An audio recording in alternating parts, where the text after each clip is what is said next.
பிறவி முடியுமே மீண்டும் வந்து சேர்ந்தால் மறுபிறவி தொடருமே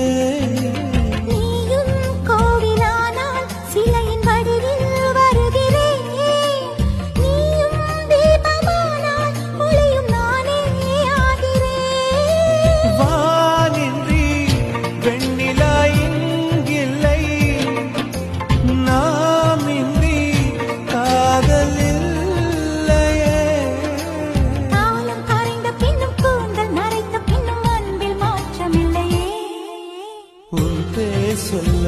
ஆசைதான் உள்ளம் ஆசைதான்